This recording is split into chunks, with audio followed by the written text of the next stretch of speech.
Hello guys, welcome to our channel Assam Competitive Academy. Hope you all are doing really well. अगर आप channel में नए हैं तो चैनल को सब्सक्राइब और बेल आइकन को ज़रूर प्रेस कीजिएगा ताकि हमारे सारे नए वीडियोस का अपडेट आपको सबसे पहले मिल जाए।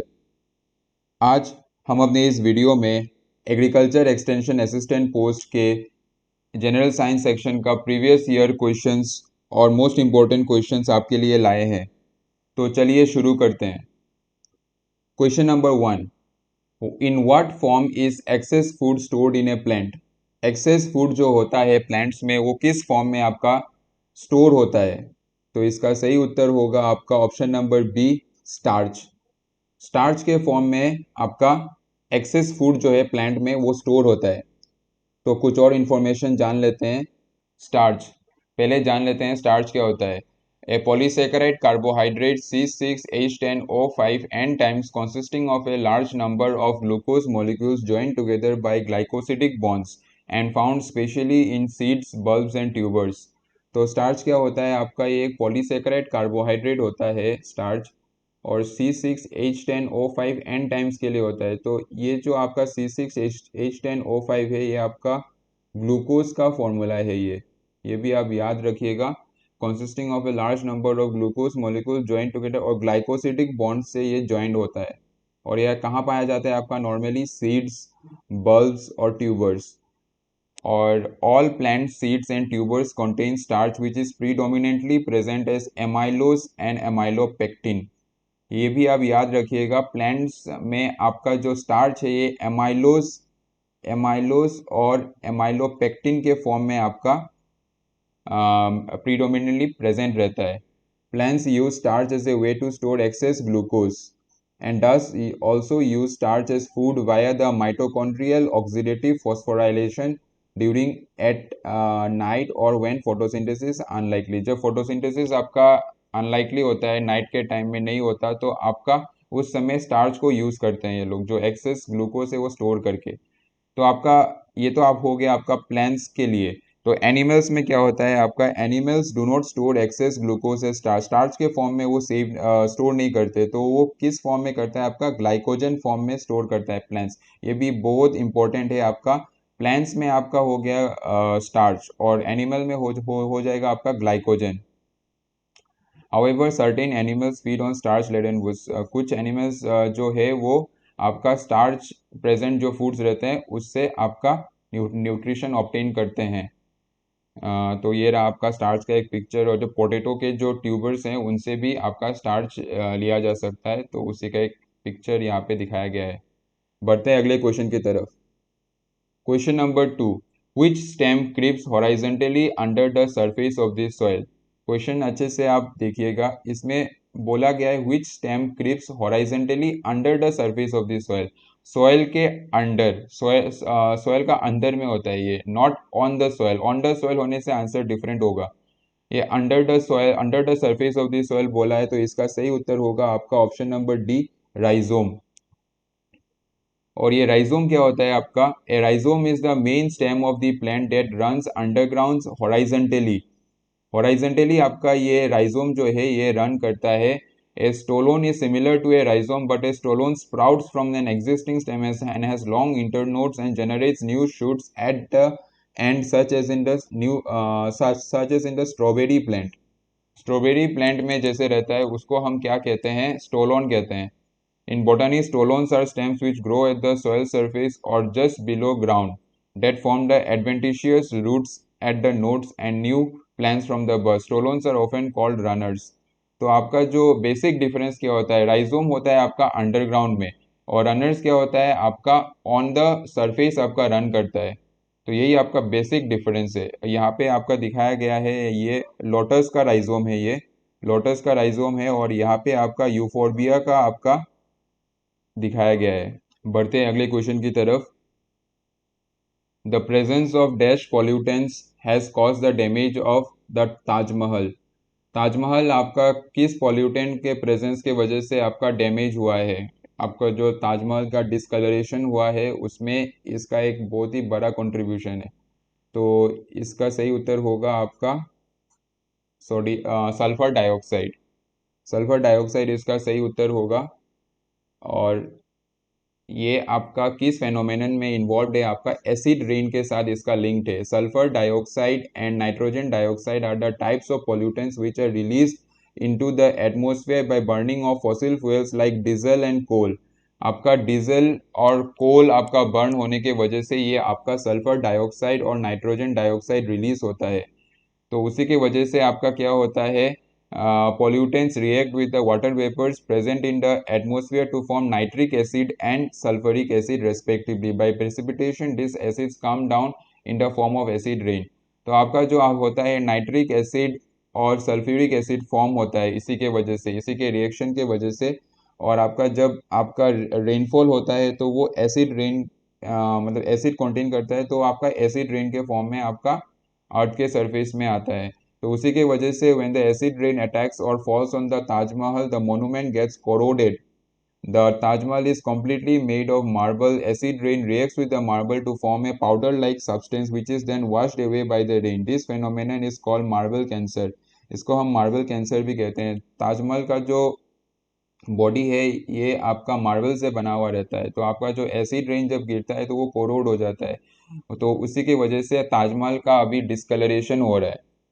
तो यहाँ पे एक पिक्चर दिखाया गया, ये आपका बिफोर का पिक्चर है, ये आपका बिफोर है और ये आपका आफ्टर है। इसमें आपका येलोइश आपका ये भी आ गया है, टिंट भी आ गया है। इसका मेन कारण है आपका जो नियर बाई इंडस्ट्रीज है उससे जो आपका पोल्यूटेंस रिलीज होता है, उसी के कारण से आपका यहाँ पे ये ताजमहल का डिस्कलरेशन हो रहा है।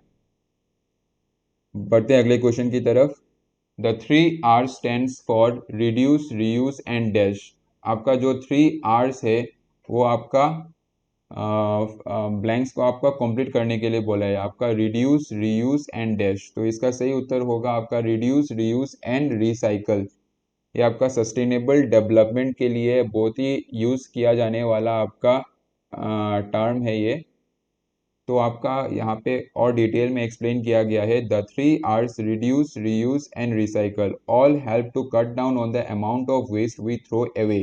दे conserve natural resources, landfill space and energy, plus the 3 R's save land and money communities must use to dispose of waste in landfill. Sitting a new landfill has become difficult and more expensive due to environmental regulations and public opposition. ये आपका mainly आपका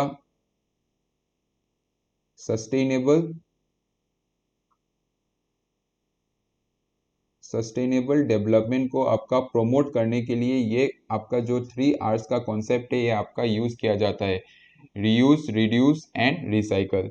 बढ़ते अगले question की तरफ। The branch of agriculture that deals with the growing and production of vegetables, fruits, ornamental plants and management of orchards is called. आपका जो branch of agriculture रहता है जो आपका डील करता है growing and production of vegetables, fruits, ornamental plants and management of workers, ये आपका कौन से ब्रांच ऑफ एग्रीकल्चर से आपका रिलेटेड है। तो इसका सही उत्तर होगा आपका ऑप्शन नंबर ए, हॉर्टिकल्चर। तो हॉर्टिकल्चर क्या होता है, horticulture is the art of cultivating plants in gardens to produce food and medicinal ingredients or for comfort and ornamental purposes. Horticulturists are agriculturists who grow flowers, fruits, nuts, vegetables, herbs as well as ornamental trees and lawns. यहाँ पे आपका एक horticultural आपका setup यहाँ पे दिखाया गया है पिक्चर में, जहाँ पे आपका मेनली आपका जो फ्लावर्स है उसको आपका ग्रो किया गया है। बढ़ते हैं अगले क्वेश्चन की तरफ। Question number 6, scientist who develop high yielding varieties of crops are called. Scientist जो है आपका जो रिसर्च करके आपका हाई यील्डिंग वेराइटीज जो ज़्यादा प्रोडक्शन करने वाले क्रॉप्स का वेराइटीज जो आपका डेवलप करते हैं उनको क्या कहते हैं, उनको कहते हैं option number C, plant breeders. Plant breeders है इसका सही उत्तर। और प्लांट ब्रीडर्स क्या होता है, plant breeders also known as geneticist undertake scientific research into plant and crop based agriculture with the aim of improving plant breeding techniques and developing new strains of crop। उनका main जो आपका objective रहता है वो क्या रहता है आपका, improving plant breeding techniques and developing new strains of crops। Plant breeders work to develop disease and drought resistant crops while increasing yields to meet consumer needs। ये आपका प्लांट ब्रीडर्स का जो बेसिक जो ऑब्जेक्टिव है यहाँ पे mention किया गया है। बढ़ते हैं अगले क्वेश्चन की तरफ। Question number 7, the residue left after extracting oil from the seeds is used as.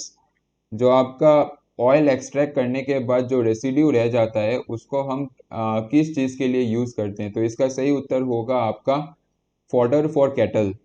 Cattle का आपका फॉडर के लिए यूज़ किया जाता है आपका रेसिड्यू जो रह जाता है ऑयल एक्सट्रैक्शन के बाद सीड्स से।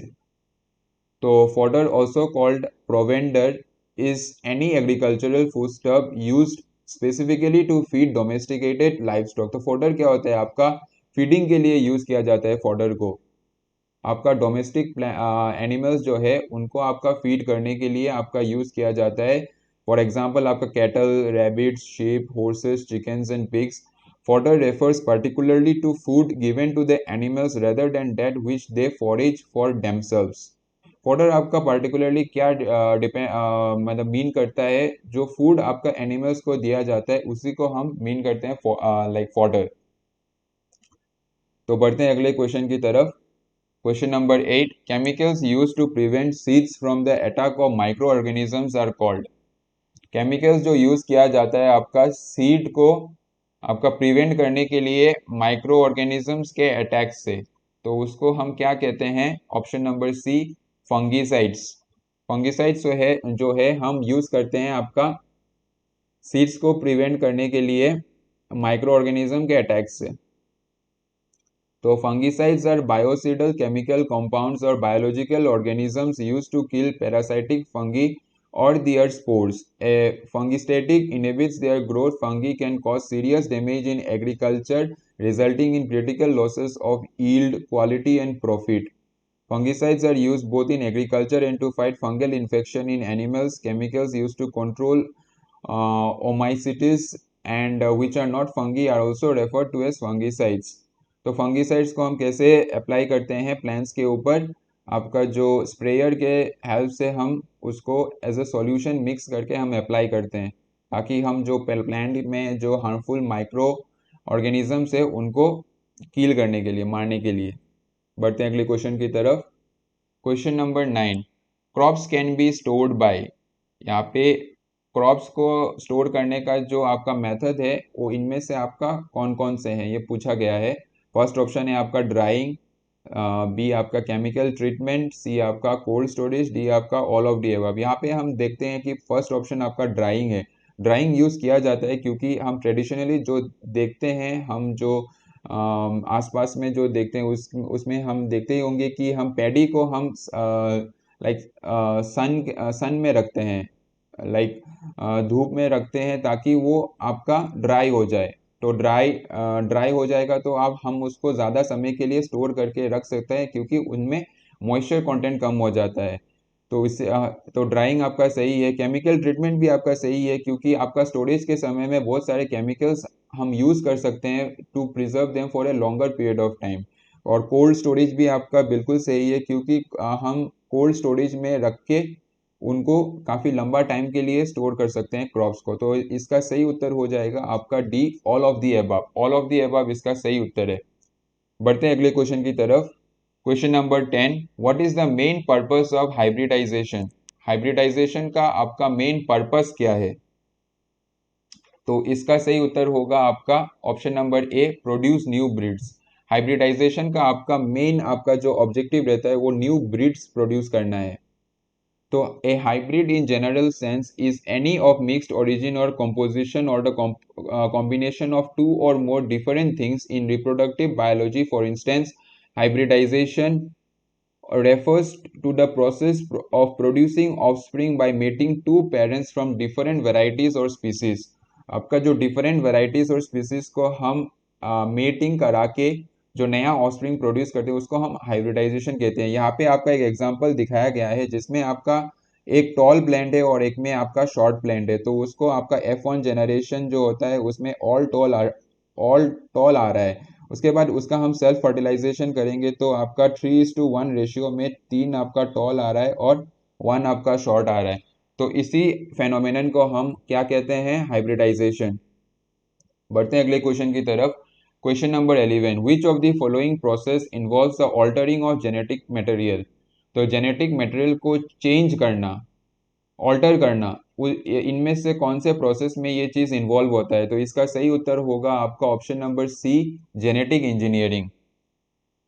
और जेनेटिक इंजीनियरिंग क्या होता है? Genetic engineering is the process of using recombinant DNA, rDNA जो हम बोलते हैं, recombinant DNA technology to alter the genetic makeup of an organism. Genetic आपका जो स्ट्रक्चर है उसी को हम चेंज कर लेते हैं। Traditionally humans have manipulated genomes indirectly by controlling breeding and selecting offsprings with desired traits. आपका जो ट्रेट्स है, क्वालिटीज जो है, अच्छे अच्छे जो क्वालिटीज है उसको रखने के लिए बेसिकली इसके लिए आपका यूज किया जाता है आपका genetic engineering. Genetic engineering also called genetic modification और genetic manipulation is the direct manipulation of an organism genes using biotechnology. तो आपका बायोटेक्नोलॉजी का जो आपका स्टडी है वो इसमें जेनेटिक इंजीनियरिंग में बहुत इम्पॉर्टेंट है। इसी का आपका जो स्टडी है यूज किया जाता है आपका जेनेटिक इंजीनियरिंग का आपका जो प्रोसेस है उसमें फॉलो होने के लिए। It is a set of technologies use to change the genetic makeup of cells including the transfer of genes within and across the species boundaries to produce improved और novel organisms. आपका जो gene transfer जो किया जाता है वो आपका किस लिए किया जाता है? आपका टू प्रोड्यूस इम्प्रूव्ड और नोवेल ऑर्गेनिजम्स, और भी आपका इम्प्रूव्ड स्पीसीज जो है, ऑर्गेनिज्म जो है प्रोड्यूस करने के लिए यूज किया जाता है। बढ़ते हैं अगले क्वेश्चन की तरफ। Question number 12, the principles of dash is applied in the crop technology. तो आपका क्रॉप टेक्नोलॉजी में कौन सा आपका सब्जेक्ट का आपका स्टडी का प्रिंसिपल अप्लाई किया जाता है? तो इसका सही उत्तर होगा आपका option number C, genetic engineering. तो आपका क्रॉप का इम्प्रूव्ड वैरायटी लाने के लिए ही आपका जेनेटिक इंजीनियरिंग का जो प्रिंसिपल है वो यूज़ किया जाता है, ताकि आपका high yielding varieties of crops मिले और भी पेस्ट रेजिस्टेंट क्रॉप्स मिले। तो इसका सही उत्तर होगा आपका जेनेटिक इंजीनियरिंग। बढ़ते हैं अगले क्वेश्चन की तरफ। Question number 13, dash have the capability of sustaining adverse weather conditions. तो इनमें से कौन सा आपका टाइप आपका एडवर्स वेदर कंडीशंस यानी एक्सट्रीम वेदर कंडीशंस को सस्टेन करने का आपका कैपेबिलिटी रखता है? तो इसका सही उत्तर होगा आपका option number B, genetically modified crop, जिसको हम शॉर्ट फॉर्म में जीएमओ भी बोलते हैं। तो देख लेते हैं जेनेटिकली मॉडिफाइड क्रॉप्स जो होता है वो क्या होता है। Are plants used in agriculture the DNA of which has been modified using genetic engineering methods. Plant genomes can be engineered by physical methods or by use of agrobacterium for the delivery of sequences hosted in tDNA binary factors. In most cases, the aim is to introduce a new trait which do not occur naturally in the species. Examples in the food crops include resistant to certain pests, diseases, environmental conditions, reduction. तो इसी चीज़ को हम like resistant बनाने के लिए हम genetically modified crops हम develop करते हैं, ताकि और भी हाई यील्डिंग क्रॉप्स और भी आपका रेजिस्टेंट क्रॉप्स पेस्ट से, डिजीजेस से, एनवायरमेंटल कंडीशन से, ये सब के लिए हम आपका जेनेटिकली मॉडिफाइड क्रॉप्स डेवलप करते हैं। तो यहाँ पे आप पे पिक्चर में दिखाया गया है कैसे आपका जेनेटिकली मॉडिफाइड क्रॉप्स आपका डेवलप किया जाता है। फर्स्ट आपका बैक्टीरियल लिया जाता है, उसके बाद डीएनए एक्सट्रैक्शन एंड आइसोलेशन होता है, उसके बाद cloning and designing of genes होता है, उसके बाद ट्रांसफॉर्मेशन होता है, उसके बाद सेल एंड टिश्यू कल्चर होता है, उसके बाद प्लांट ब्रीडिंग होता है, उसके बाद यही एंड रिजल्ट आपका प्लांट फॉर्म होता है। इसका एक एग्जांपल, जेनेटिकली मॉडिफाइड क्रॉप का एक एग्जांपल कॉटन का आपका जो होता है आपका बीटी कॉटन। बीटी कॉटन ये आपका एग्रीकल्चर के एग्जाम से बहुत कॉमनली पूछा जाता है। जो बीटी कॉटन है आपका कॉटन का एक जेनेटिकली मॉडिफाइड क्रॉप है, और इसमें आपका पेस्ट रेजिस्टेंट होता है। आपका जो बॉल वॉर्म्स होता है, सॉरी, आपका जो बॉल वॉर्म्स बॉल वॉर्म्स जो होता है उसको आप उसको ये रेजिस्ट करता है। तो इसी के वजह से आपका बीटी कॉटन आपका है जेनेटिकली मॉडिफाइड क्रॉप्स, ये हाई यील्डिंग भी होता है नॉर्मल कॉटन के कंपैरिजन में। बढ़ते हैं अगले क्वेश्चन की तरफ। Question number 14, sterile conditions are maintained in tissue culture to. आपका स्टेराइल कंडीशंस जो हम मेंटेन करते हैं वो किस लिए हम मेंटेन करते हैं? तो हम इसका मेन कारण क्या होता है? आपका ऑप्शन दिया गया produce clones, maintain stocks, C का होता है reduce chances of disease transmission और प्रोडक्शन ऑफ रेयर सेल्स। तो इसका सही उत्तर होगा आपका option number C, reduce chances of disease transmission. Because आपका जो स्टेराइल कंडीशन का मेन मोटिव भी यही है, क्योंकि स्टेराइल मतलब आप में आप इनमें आपका जो टिश्यू कल्चर का जो आपका प्लांट का जो टिश्यू रहता है उसमें हम एक्सटर्नल एजेंट ग्रो करने नहीं देते हैं, उसका हम स्टेराइल कंडीशन में रखते हैं। क्यों? क्योंकि हम उनको डिजीज ट्रांसमिशन से आपका बचाना चाहते हैं, इसलिए क्योंकि आपका अगर माइक्रो ऑर्गेनिजम्स ग्रो होंगे उसमें तो आपका चांसेस होता है कि उसको आपका डैमेज कर दे टिश्यू कल्चर को। बढ़ते हैं अगले क्वेश्चन की तरफ। Question number 15, scalar quantity is described only by. Scalar quantity जो है आपका किस चीज से ही आपका डिस्क्राइब किया जाता है? तो इसका सही उत्तर होगा आपका option number B, magnitude. Magnitude से ही आपका स्केलर क्वांटिटी को आपका दिखाया जा सकता है। तो स्केलर क्वांटिटी क्या होता है? Scalar quantity is defined as the physical quantity that has only magnitude, for example mass and electric charge. Example क्या है आपका? मास और electric charge. On the other hand, a vector quantity is defined as a physical quantity that has both magnitude as well as direction, like force and weight, जिसमें आपका force और wait दोनों रहे। Force और wait आपका किस चीज़ का example है? आपका वेक्टर क्वांटिटी, क्योंकि इसमें आपका फोर्स मैग्नीट्यूड भी है और डायरेक्शन भी है, और स्केलर में आपका ओनली मैग्नीट्यूड रहेगा। तो यहाँ पे आपका एग्जांपल के साथ भी दिखाया गया है। आपका एक जो स्पीड जो है आपका स्केलर क्वांटिटी है, और आपका जो वेलोसिटी है ये भी आप याद रखें, velocity is a vector quantity. Velocity लेकिन आपका वेक्टर क्वांटिटी होता है, क्योंकि वेलोसिटी आपका फिक्स्ड आपका पाथ में चलता है, और इसका आपका डायरेक्शन होता है और मैग्नीट्यूड होता है, और स्पीड का कोई डायरेक्शन के साथ उसका कोई रिलेशन नहीं है। तो वेट भी आपका एग्जांपल है वेक्टर क्वांटिटी का ही। तो ये आप बेसिक डिफरेंस जो है वेक्टर क्वांटिटी और स्केलर क्वांटिटी का आप याद रखिएगा। बढ़ते हैं अगले क्वेश्चन की तरफ। Question number 16, which of Newton's law of motion is called law of inertia. Newton का जो लॉज है, 3 लॉज है, उनमें से कौन सा लॉ आपका लॉ ऑफ इनर्शिया के नाम से भी हम जानते हैं? तो इसका सही उत्तर होगा आपका ऑप्शन नंबर ए, फर्स्ट। आपका जो फर्स्ट लॉ ऑफ मोशन है वो आपका लॉ ऑफ इनर्शिया के साथ आपका उनका उसका लिंक्ड है। तो देख लेते हैं हम एक एक करके। न्यूटन्स फर्स्ट लॉ क्या होता है? The first law states that an object at rest will stay at rest and an object in motion will stay in motion unless acted on by a net external force. Mathematically, this is equivalent to saying that if the net force on an object is zero, then the velocity of the object is constant. तो यही है आपका, अगर कोई body आपका rest में है या मोशन में है तो वो चाहेगा कि वो रेस्ट में ही रहे, या उसका जो मोशन में था मोशन में ही रहे, क्योंकि जब तक उनमें एक एक्सटर्नल फोर्स एक्ट नहीं करता। तो इक्वेशन फॉर्म में हम अगर देखें तो अगर समेशन ऑफ एफ यानी फोर्स अगर कोई एक्ट ना करे, देन आपका क्या होगा? डीवी बाई डी टी आपका जीरो होगा, उनमें आपका कोई चेंजेस नहीं आएगा। तो अब सेकेंड लॉ को देखते हैं। The second law states that the rate of change of momentum of a body over time is directly proportional to the force applied and occurs in the same direction as the applied force. तो इस equations इस आपका जो condition है, इससे हम क्या बोल सकते हैं?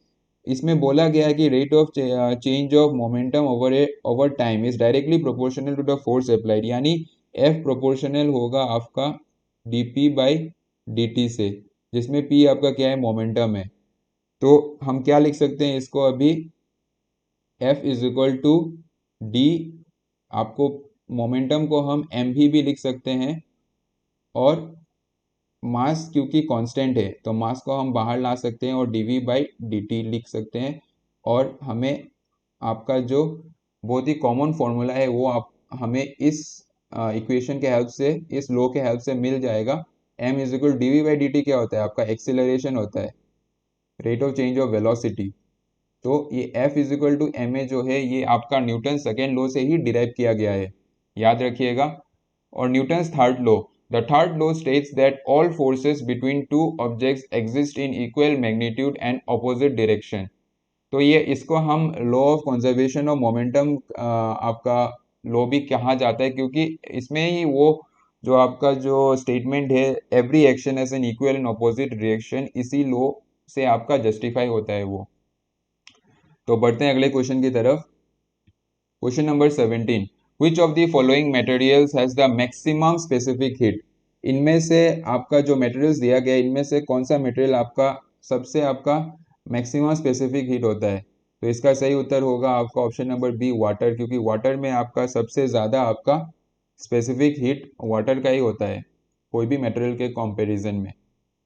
तो स्पेसिफिक हीट क्या होता है?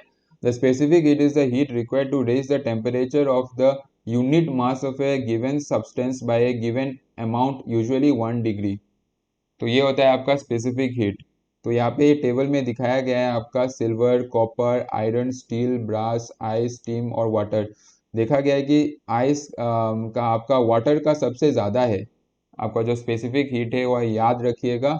और 1 कैलोरी का आपका इक्विवेलेंट आप कितना होता है आपका जूल्स में 4.18 जूल में आपका अगर हम कन्वर्ट करेंगे तो 1 calorie is equivalent to 4.18 joule. ये आप याद रखिएगा, ये भी आपका एग्जाम में पूछा जाता है। बढ़ते हैं अगले क्वेश्चन की तरफ। Question number 18, when water is heated from 0 degree to 15 degree centigrade its volume. Water को हम 0 डिग्री से 15 डिग्री सेंटीग्रेड हम अगर हीट करेंगे तो उसमें वॉल्यूम में कैसे चेंजेस आएंगे। तो इसका सही उत्तर होगा आपका option number B, first decreases then increases.